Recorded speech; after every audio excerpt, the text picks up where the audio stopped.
Welcome everyone, this is the Data Science Seminar today with our speaker Nicola Rieke from NVIDIA. I will hand over to Lena Meyer-Hein to introduce her. Yeah, it's our great pleasure to have Nicola here today. She studied maths and medicine in Aachen, and we just talked about it. She just couldn't decide between medicine and maths, so she studied both. Quite impressive. Then she did her master's in biomedical computing at Technical University of Munich, and then a PhD in surgical data science with Nasir Nawab in Munich.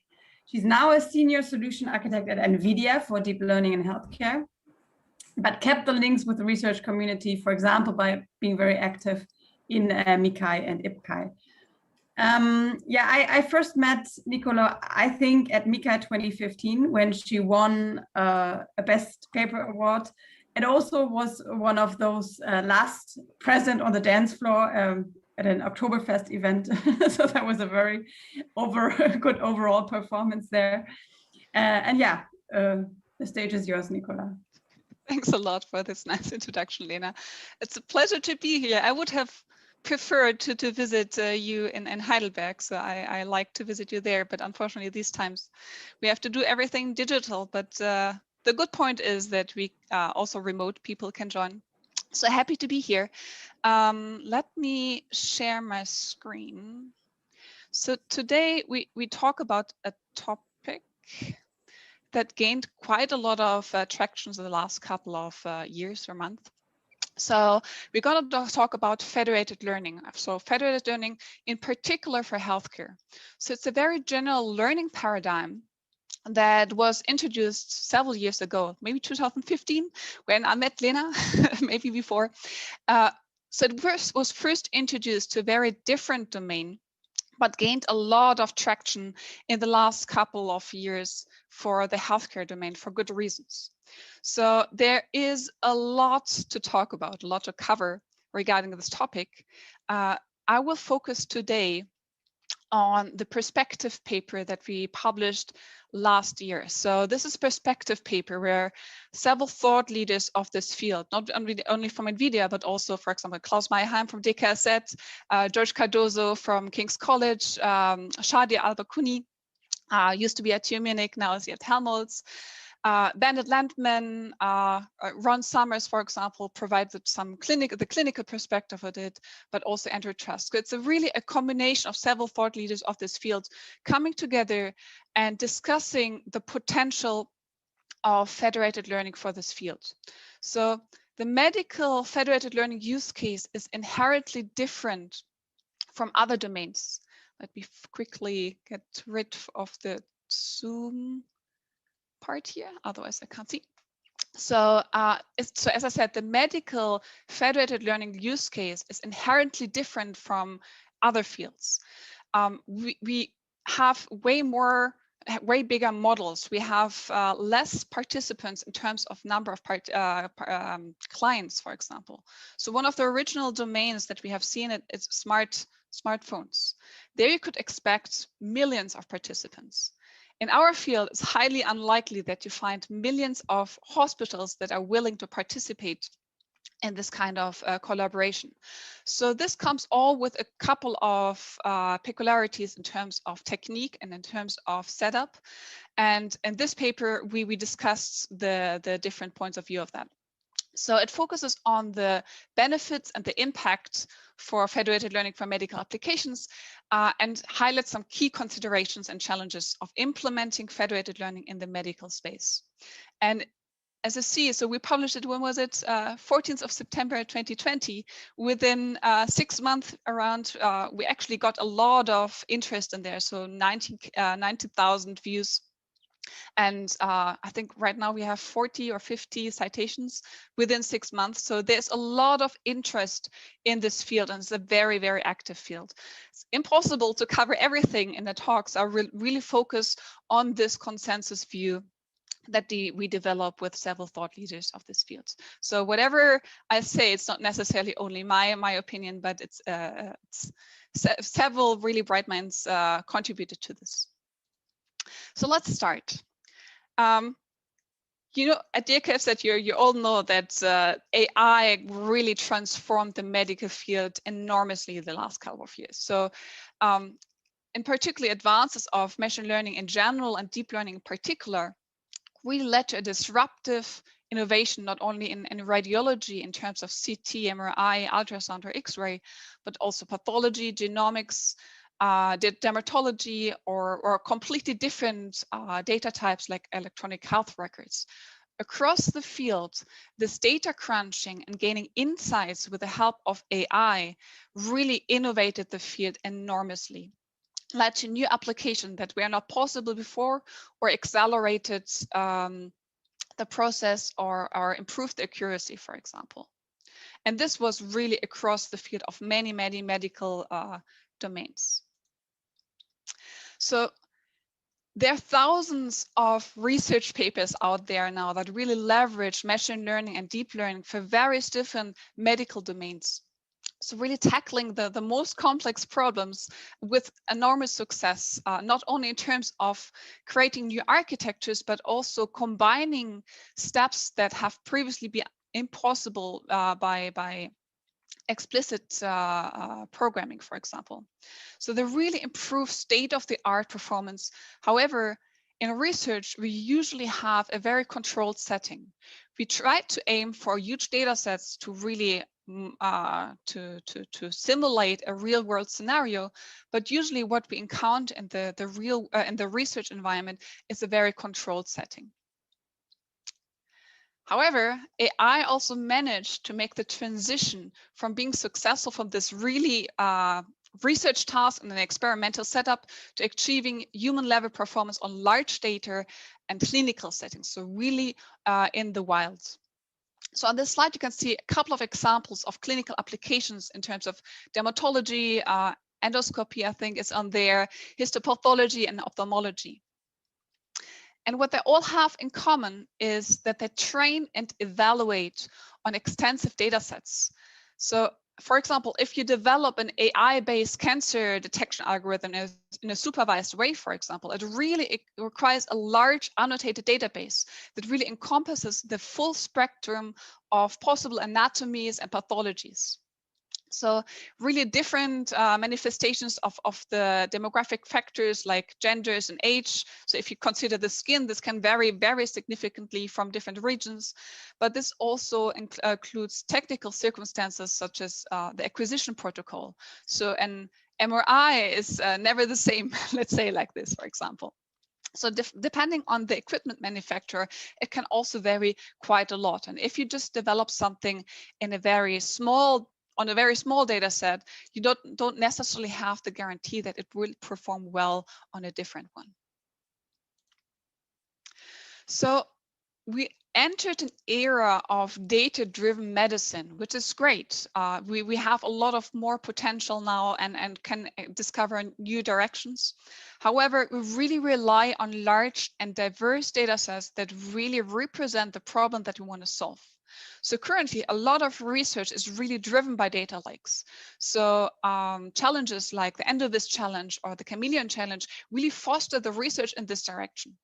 However, in research direction where we can't create such a data set and share publicly, we don't see this kind of research evolving that fast as in this kind of in these domains.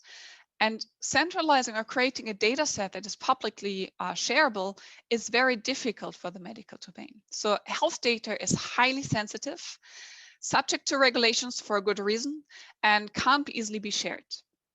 So even if you think about that some data can be anonymized, so de-identification, there are methods later on when you already shared this data that can re-identify persons. So for example, if you consider electronic health records, just a couple of data points can make a single data set really not de-anonymized anymore.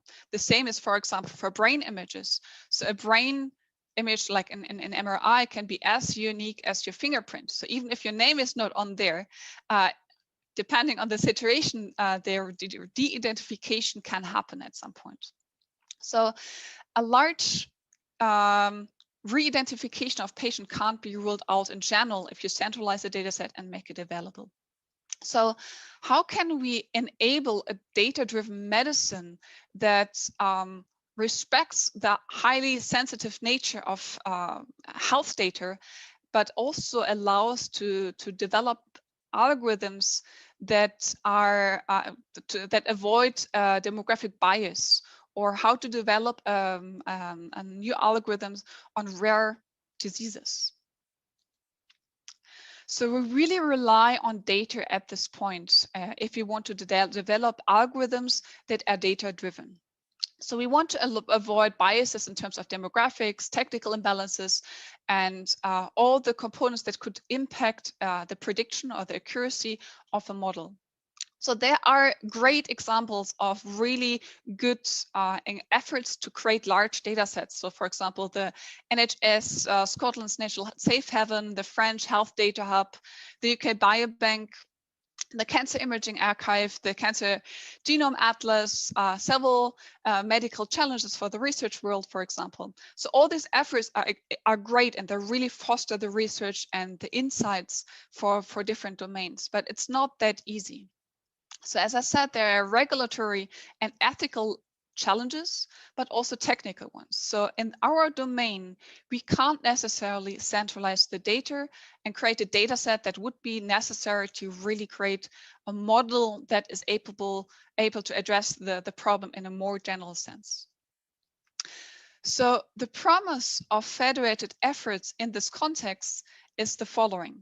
So instead of bringing the data to the location where the model is trained, let's bring the model to the data. Let's keep the data in the institutions and the hospitals and train directly there in-house. So the concept of federated learning, or a federated effort, is to share the insights in terms of model characteristics or model updates. So it allows a collaborative learning without centralizing the data set itself. And by this, it addresses a very important problem that we currently have in developing medical AI. So it addresses the privacy and data governance challenge. So in a federated learning setup, each data controller, so each participant client here, can not only define its own governance process and the associated privacy policies for their own data, but it also controls, and this is important, the data access and the ability to revoke it. So it remains in full control of when, at which time point, which algorithm can be trained on the local data set. So instead of giving the data away, you remain in full position of that. So in this context, the AI training, machine learning, deep learning, whatever you want, occurs locally at each participant and not in the centralized way. So let's assume there's a hospital that has a model, some data and some computer resources that would like to tackle a specific problem. However, the data set that this institution has locally is not sufficient to train a model that is capable to address this problem. However, he has a friendly other hospital that he wants to work together on this problem. So they have a common goal. They want to solve a common task. And the data set in the other institution is different and hopefully complementary to the data set that the first institution has locally. So they want to work together, but are not allowed to share the data. So how to train collaboratively without sharing the raw data? And this is exactly the focus or the purpose that federated learning tries to address. And in some way, you can imagine federated learning as a natural extension of the development that we have seen in the last couple of years. So federated learning is a kind of new learning paradigm, a new way of learning that addresses this data governance and access challenge. So in the maybe traditional, so several years ago, way of training, you usually started, like you defined your model and you started from scratch. So you had your own data set, huge data set, you had to curate it, you had to label it, then you had a couple of iterations of training, and you developed your model like this. So this required a huge data set locally.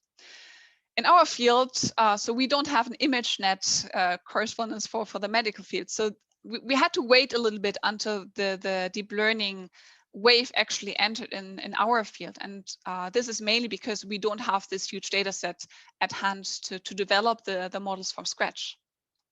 So what was very dominant in the last couple of years is this kind of transfer learning. So instead of training a model from scratch, you start from a pre-trained model. So this pre-trained model can be trained on a completely different data domain or in a similar one. But the weights already converge to a direction that the model, for example, in terms of deep learning, understands edges, corners, and so on. And then you locally train on the data sets that you have locally, just in terms of fine tuning. So modifying the weights into the direction that makes sense for your application.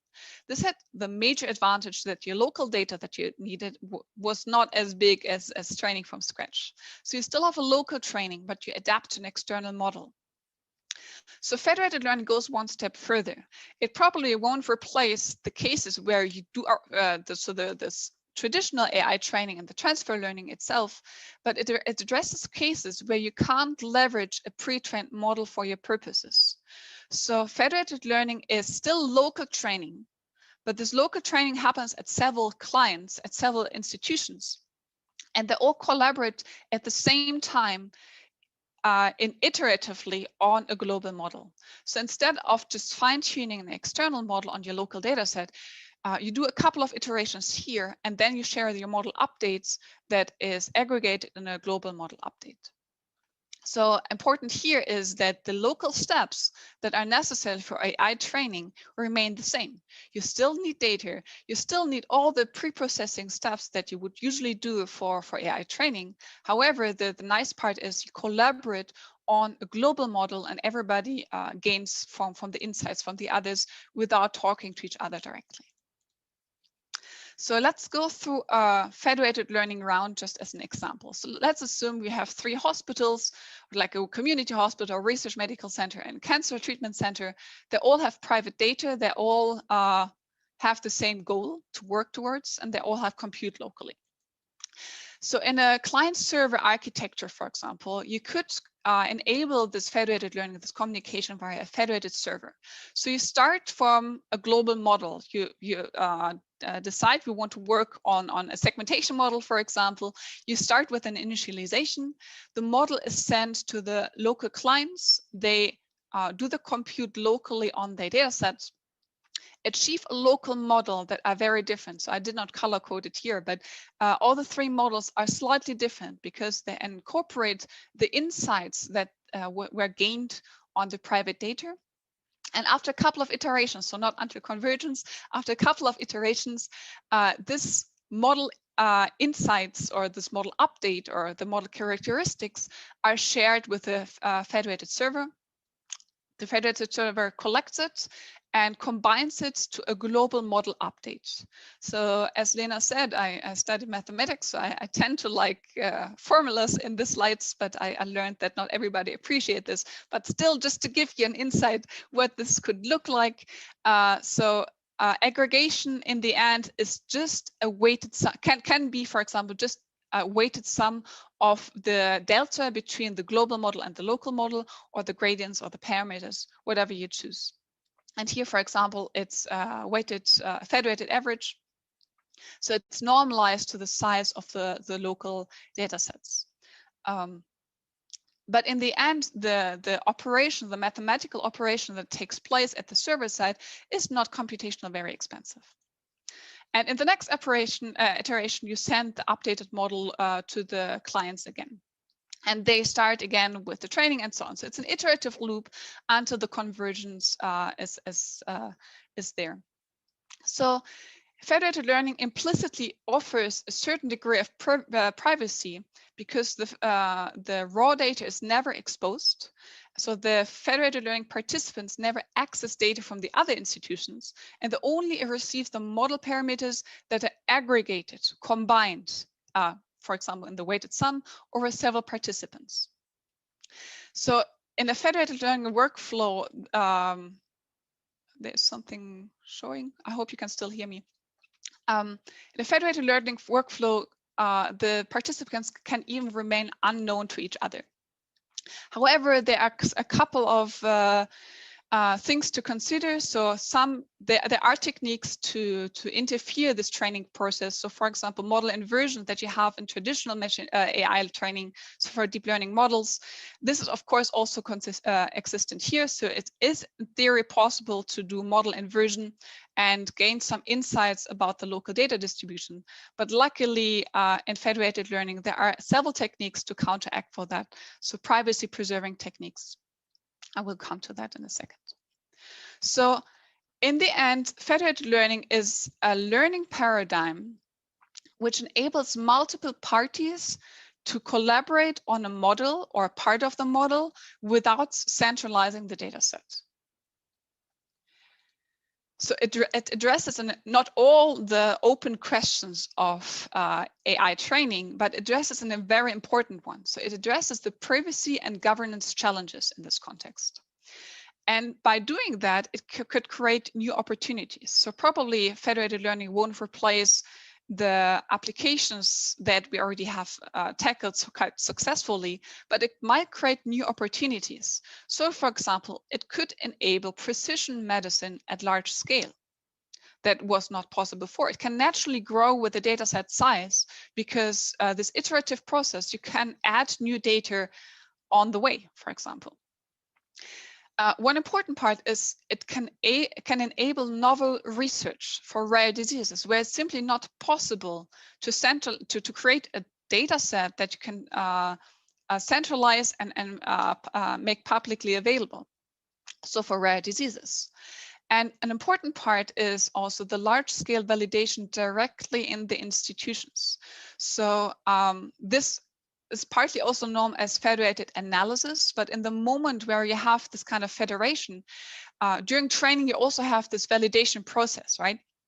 So by validating the model locally on the institution data, on the real clinical data, you can make sure that the model performs actually quite well in the real clinical settings. And this on a large scale. And a side note, these are the most dominant pro arguments for federated learning, but some minor ones that are actually also important. So in the moment where you donate to a data lake, you usually don't erase the data locally. So I, as a data donor, give some information to a data lake. In this moment, the data is already duplicated.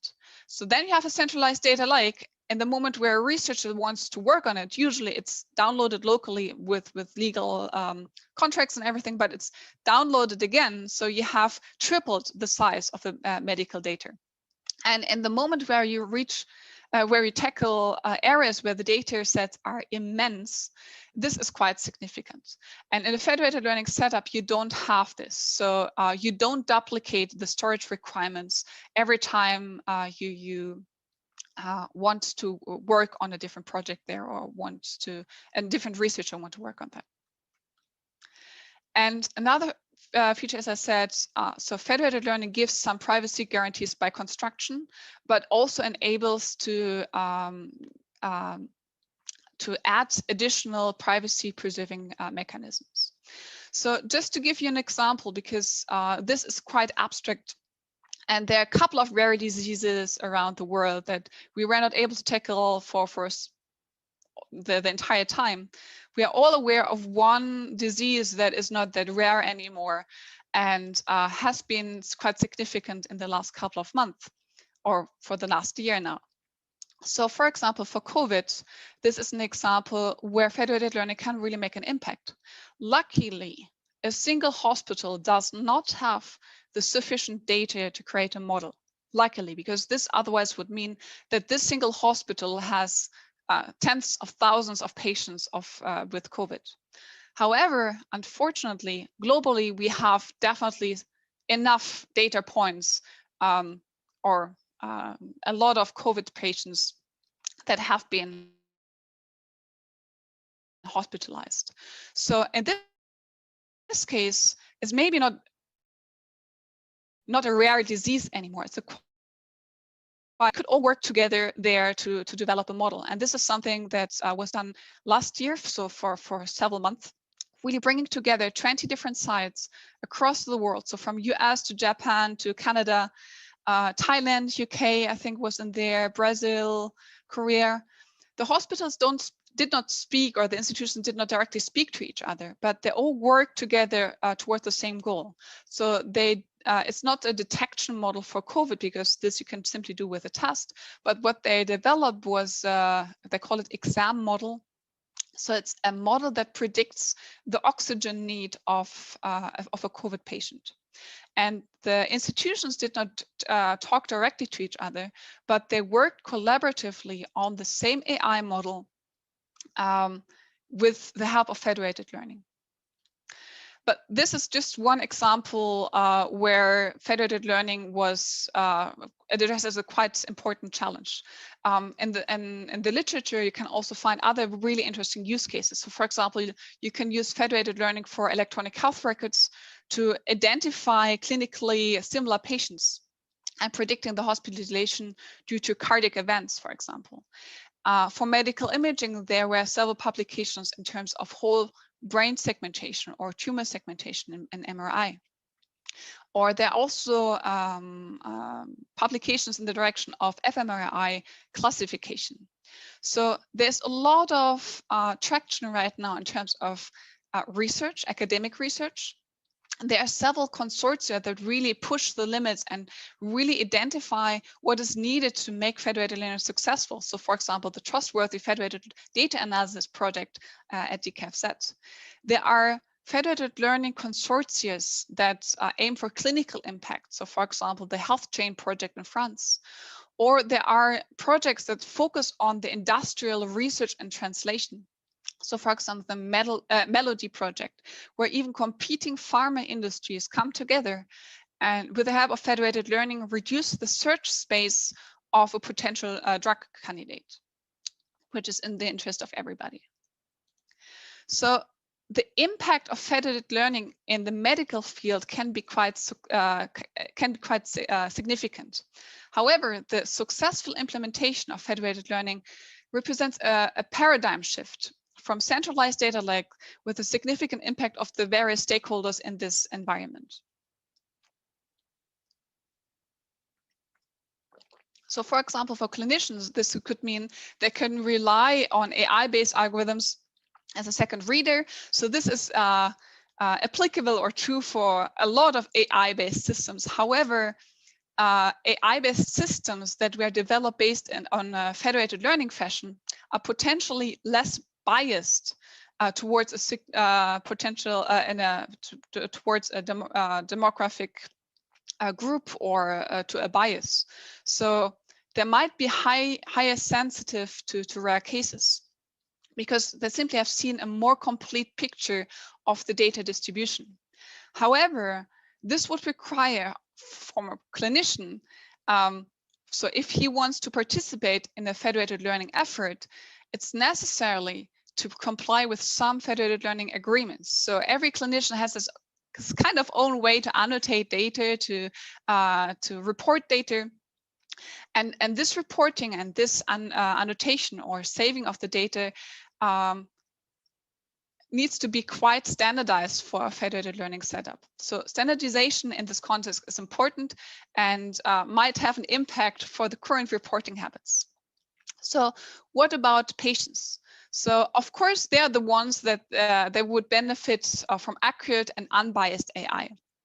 And also patients in need of medical attention in remote areas could benefit from the same high quality AI-based algorithms that would be available in large hospitals. So usually large hospitals have more data, and if they would develop their own algorithms there, they would have a major advantage there. But if you all work together, also a small hospital can participate in the federated learning effort and make sure that the distribution there locally is captured in an AI algorithm.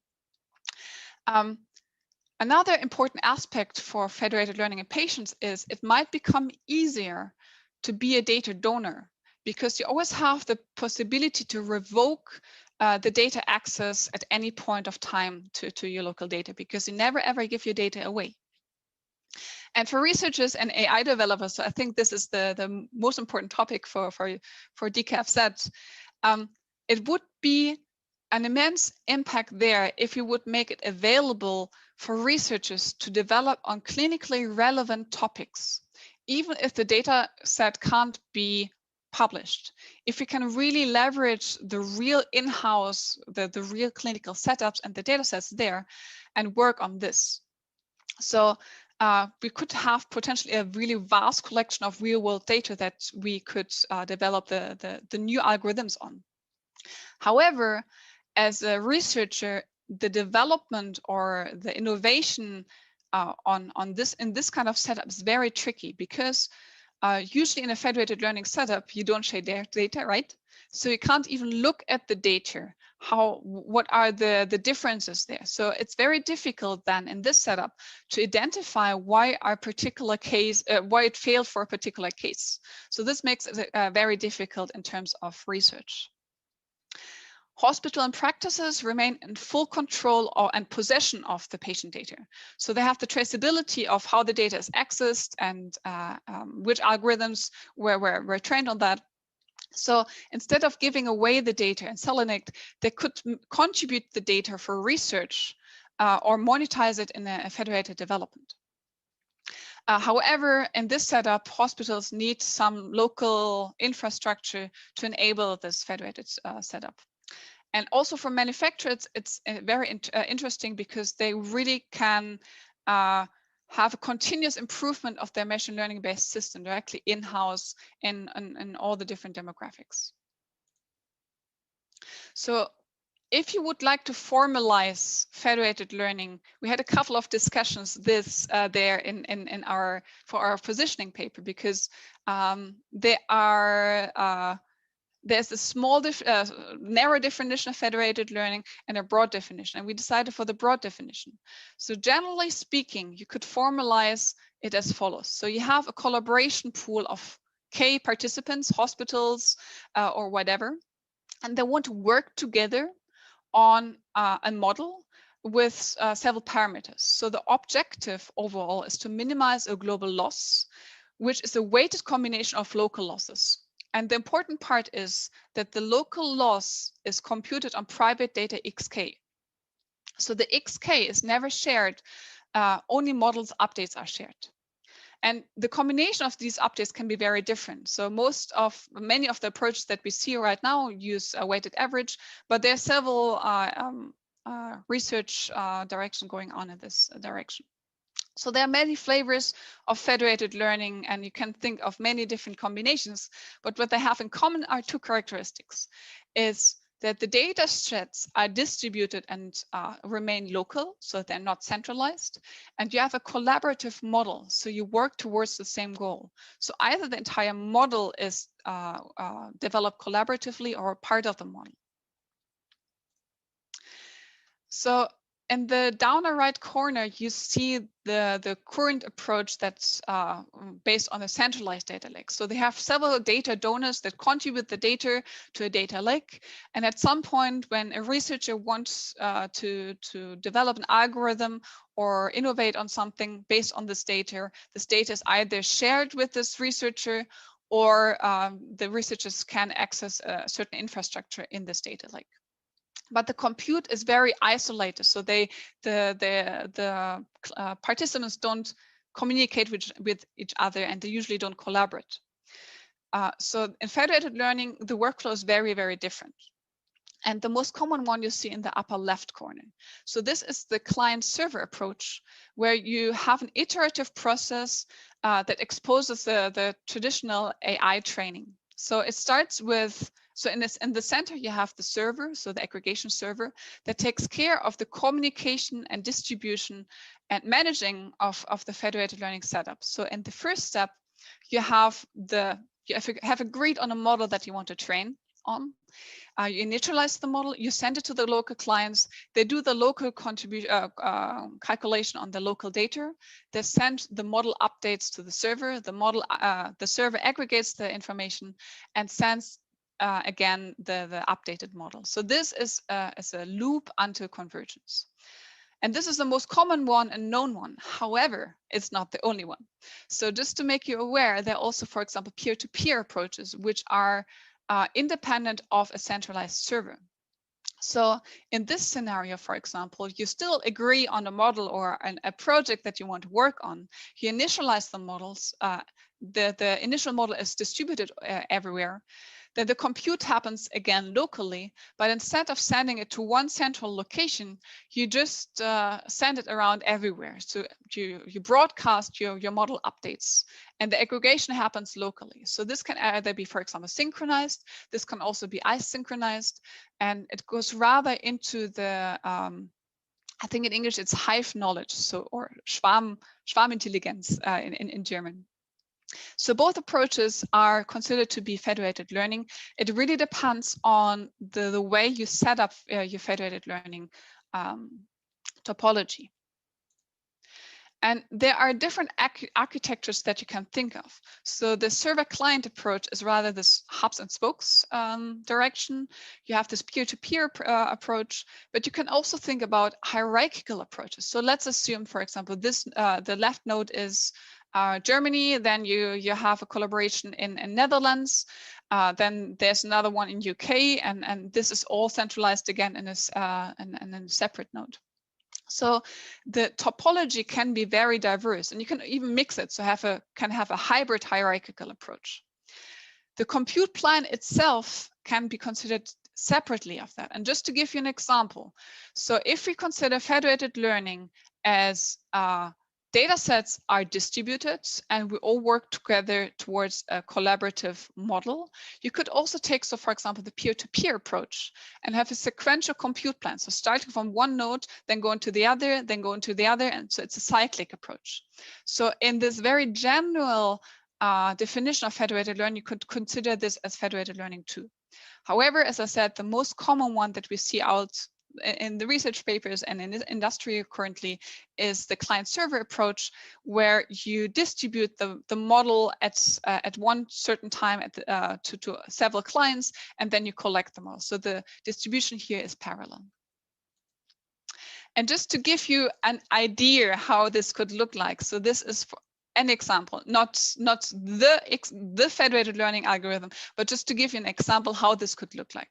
So on the left side, you see the server-side aggregation that takes place. So you initialize a model, you send it to the client, then you wait from the server side for the local updates, and then you do the aggregation. So also in this case here, you just have the delta in terms of parameters, and you normalize this according to the local data set size.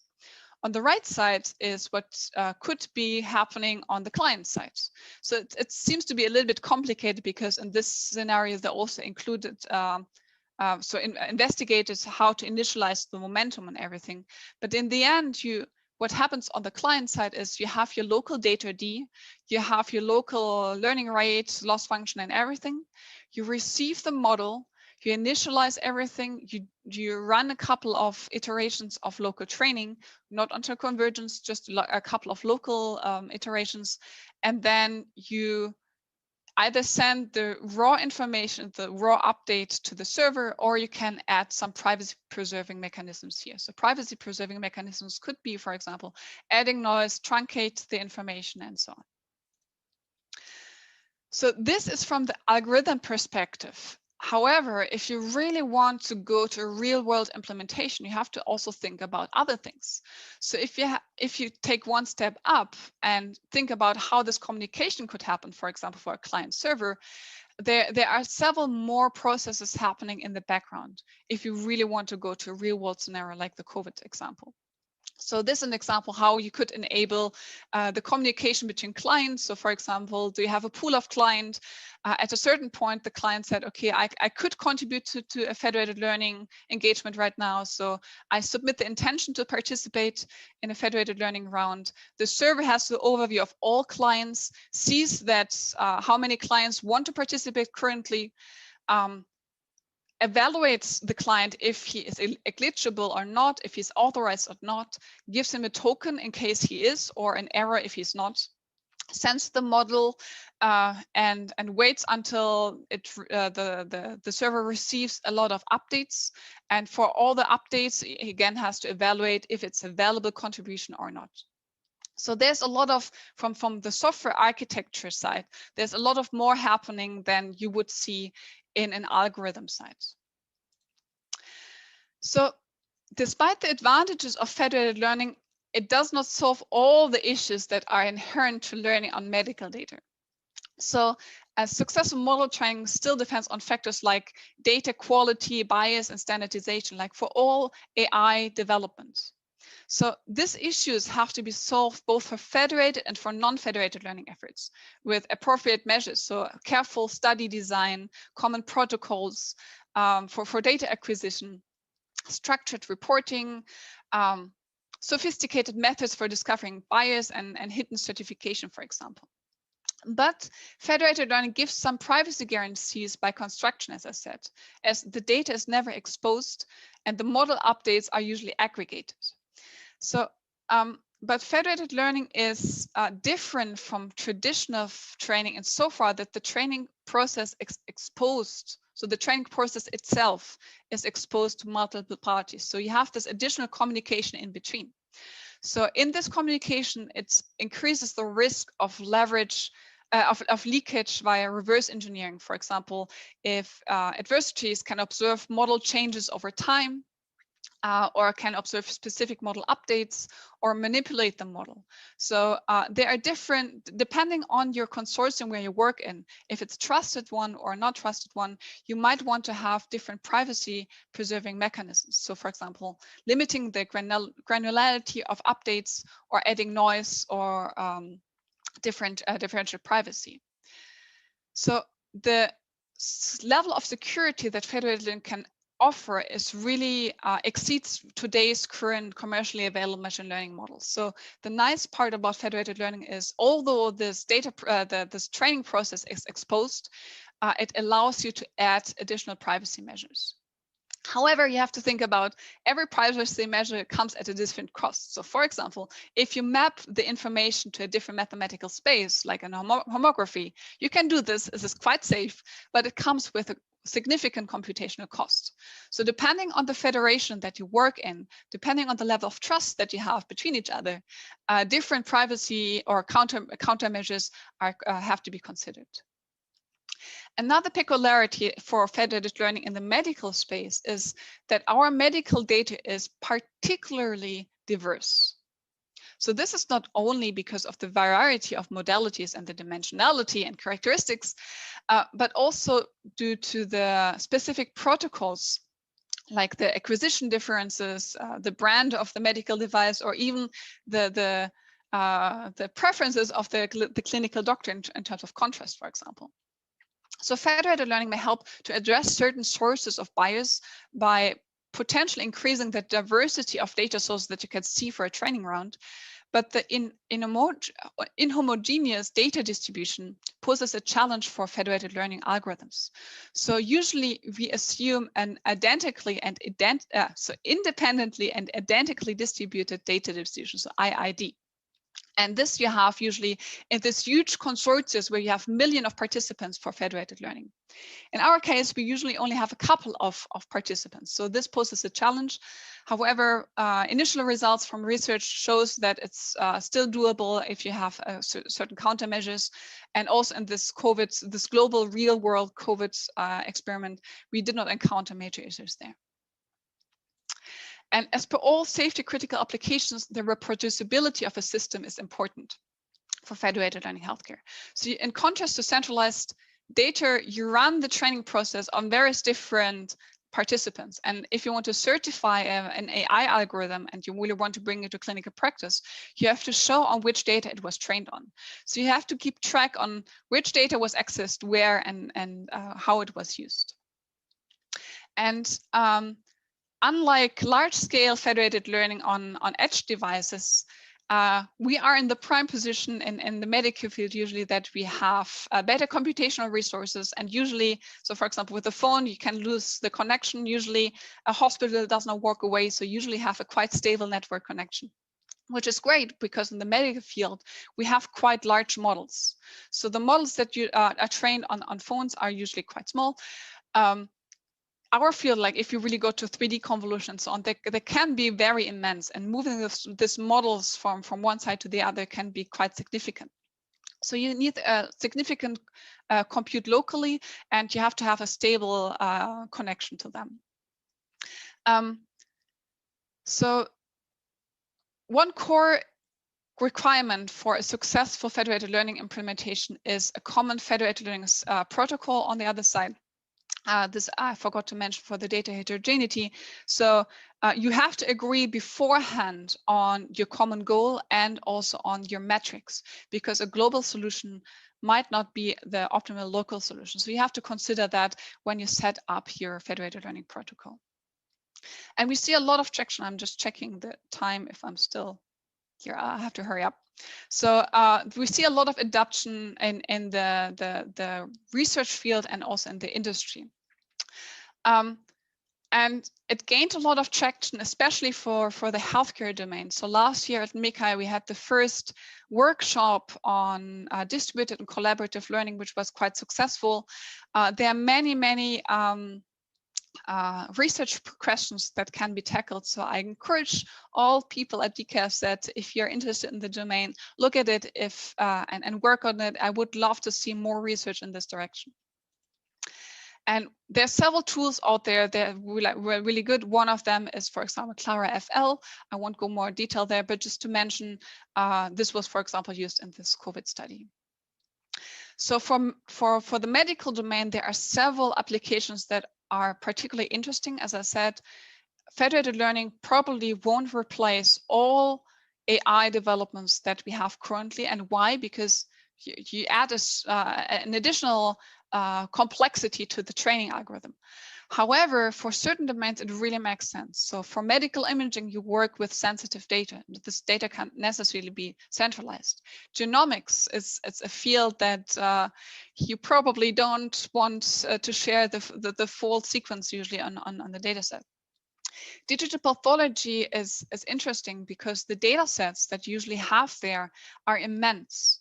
So moving the data set to a centralized location, and then again and again, might be cumbersome. So in this scenario, you might want to develop federated learning to bring together these data sets, but also drug discovery, as I said before, and other industries like smart manufacturing. We know it from self-driving cars, also energy, and there are many, or finance, for example. There are many different fields where federated learning really starts getting an impact now.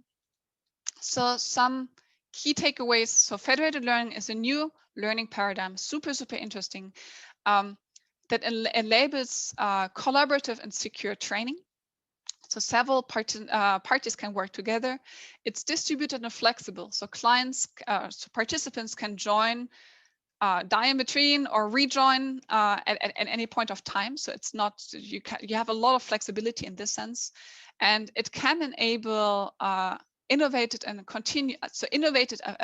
ideas that have not been possible before, and it can be a continuous improvement in terms of model development. And so with that, I hope I'm still a little bit in time. I would like to conclude and thank you for your attention. Yeah, thank you very much, Nicola. This was a great, fantastic talk. And I think we have a lot of questions right now. So for further questions, you can use the chat function or raise your hand. And Lena will start with the first question, please. Thank you very much, Nicola.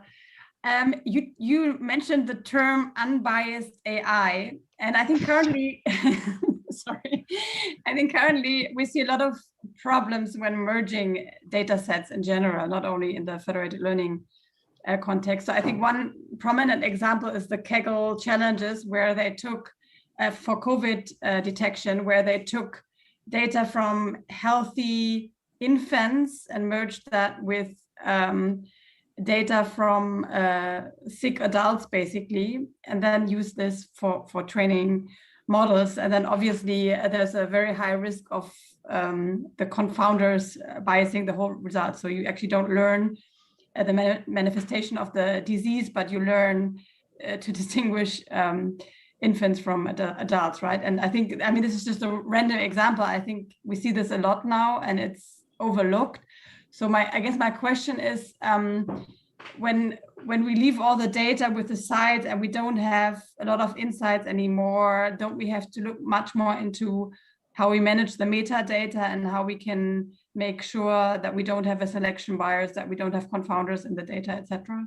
And how, I mean, do you have a strategy on this or any insight on that?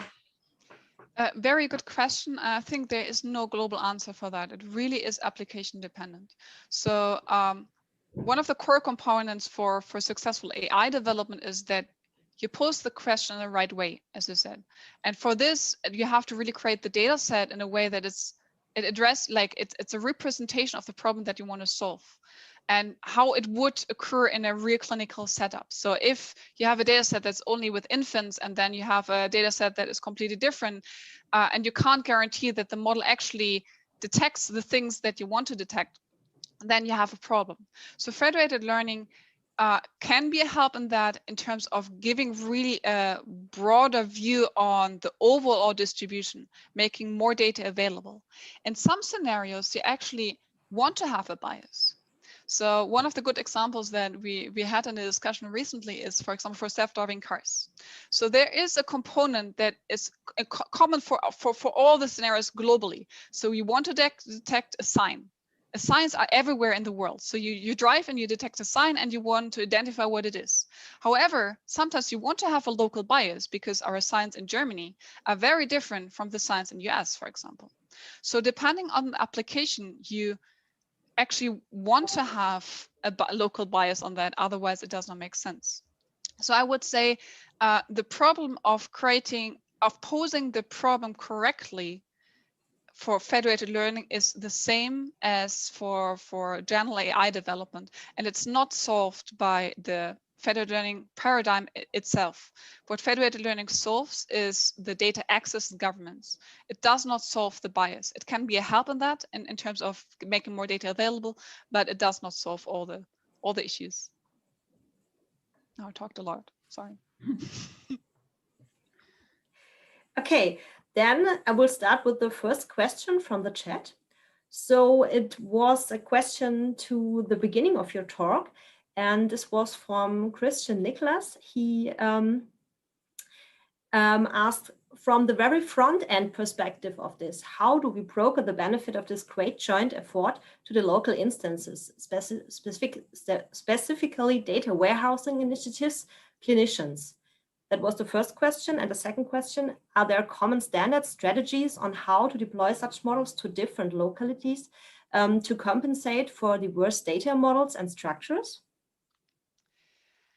Difficult question. So from a front-end perspective, it has to be as easy as possible. So in this federated learning effort, depending on who you work with, you either want to enable that this local person can also modify the model itself, but usually in the federated learning effort, what you don't want this. So you have to make it as easy as possible to make really a kind of very standardized training locally, that everything is already set, that you have this, the model that you receive, the learning rate, the losses, everything that a clinician does not care about that. He does not understand what it means, but he still wants to participate in this federated learning effort. So it has to be a very standardized way of training, not that flexible to make it successful. And the second question was? Are there common standards or strategies on how to deploy such models to different localities? Currently, I'm not aware of a standard for federated learning, to be honest. It's a very new learning paradigm, and there is not a common standard for that or strategy. Depending on the federation, it's very, very different. Okay, thanks for this. Then we have another comment from Tim Retch. He thanks for the interesting talk and wants to state that in a federated setting, the curate and label step remain at each hospital. The label step is already quite error-prone in centralized settings, for example, consistency of annotations, different understanding of the labeling instructions. And he asks, how is the label step handled in the federated setting? And the second question is, a step through a head, how is the annotation quality evaluated for each distinct hospital? That's a good question. And this is actually one of the difficulties of federated learning, because you can't enforce it if it's not integrated in the training step itself. So annotation can vary a lot in a centralized setting, and it varies a lot in a decentralized setting. So what we did in our global efforts usually is checking with them manually if everything is set in place correctly. So having a control experiment locally if everything is in the right format. So for example, annotation can be, if you annotate everything in ones or zeros, in the end, this makes a huge difference and can actually screw the overall result. So you really have to enforce, both in the centralized setting as well as in the federated learning setup, that the annotations are consistent. So the data quality and the annotation quality is a core requirement for successful AI training in a federated setup as well as non-federated setup. What you can think about is, prior to a federated training, you can have a federated annotation. However, I'm not aware of a very successful integration of this at this point. So it is an issue, definitely. Okay, so we have another question. How effectively the individual model integrity check can be done before the model aggregation at server? Depends on how you want to do this. So usually in the federated learning setup, what you have usually is you don't check for the quality of the model updates, because it's very application dependent, and it's very difficult to measure how good a model update is, even in a centralized setting. So this this check, what I showed before in this high-level implementation, is rather, is this client eligible right now for this contribution, or do we have to excluding for it for different reasons? So was he working on a previous model, for example? The usual aggregation step currently that happened for most of the approaches that I'm aware of is the simple sum of contributions without checking of contribution that is not positive for the scenario. There are approaches that that are called robust model aggregation, that check for outliers in terms of model updates. So everybody sends a model update, and then there's an outlier. So it could be that this model update that is an outlier was trained on annotation that is inverse, for example. There are approaches, however, it has to be considered with care, because rare diseases, rare pathologies can be outliers, and there can be very important information for a model update. So it's still an open question, what is the most reasonable approach for that? I would love to see some research on that. Okay, thanks for your answer. Jonas Bohn also thanks for your talk, and states that he sees the benefit of the federated learning. And he asked, but I guess one of the big problems are dealing with data heterogeneity, different modalities, for example, different parameters, and integrating this data from different institutions. What could be the solution if the institutions do not want to share their data? How could federated learning work in this case? So in the end, so very good question. So 2 years ago, it was said that non-IID is a problem for federated learning. Now that there's found several approaches to counteract for that. So in terms of aggregation method, for example, there are some ways to counteract for that. So for example, the sum that you saw is normalized to the local data set size. One of the approaches that we do, for example, is the data loading locally, for example, can be very different. The pre-processing locally can be very different for the clients. In the end, what is important is that you can make the data digestible for the model that you want to train. So even if the participating clients have very different modalities and very different setups locally, you can implement other pre-processing steps there, for example. And this is a major difference to centralized training, because they usually have the same pre-processing steps. So you can create diversity in that and bring still this information to the centralized location. And it also depends on the direction that you want to solve. So if you want to solve something particularly for MRI, a segmentation algorithm for MRI, it does not make sense to bring in CT. However, if you want to develop a model that is able to handle everything, it should be also included in the training set. So modifications locally in terms of data pre-processing, if you really want to have a generalized model for everything. Thank you. And now we have a last question from Tom Ricks. Does federated learning always happen in parallel, or are there also asynchronous versions where updates from hospital arrive at different times on the aggregation server? Absolutely. So there are two different main approaches. The one is synchronous, the other one is asynchronous.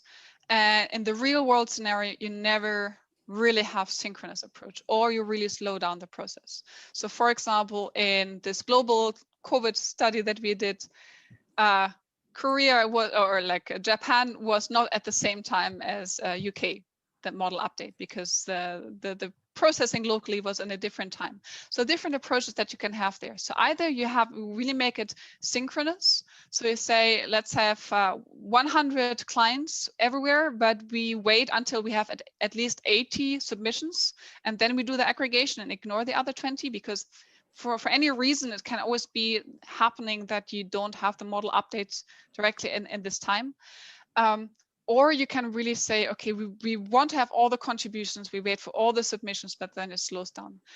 So this asynchronous and synchronous, they are both there. And also, if you remember this compute plan, you can implement it in very different way. So you can either do it all parallel, or you can do it for certain parts in sequence, for example.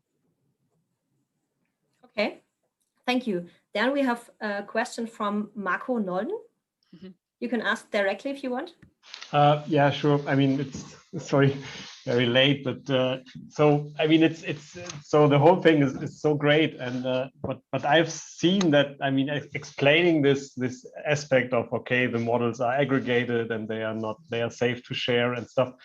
I mean, especially if you directly really interact with hospitals, there are sometimes like non-technical people or not so deep into this, and the question is, I think that there will be still a challenge to explain this all to them, and they are not deep learning experts, and they say, okay, but this is like a 10 gigabyte file and it contains just numbers, and how do I know what's in there? And so I would be interested what you think about this, and if this is something you're also addressing right now, tools for introspection or explainability of models and things like that.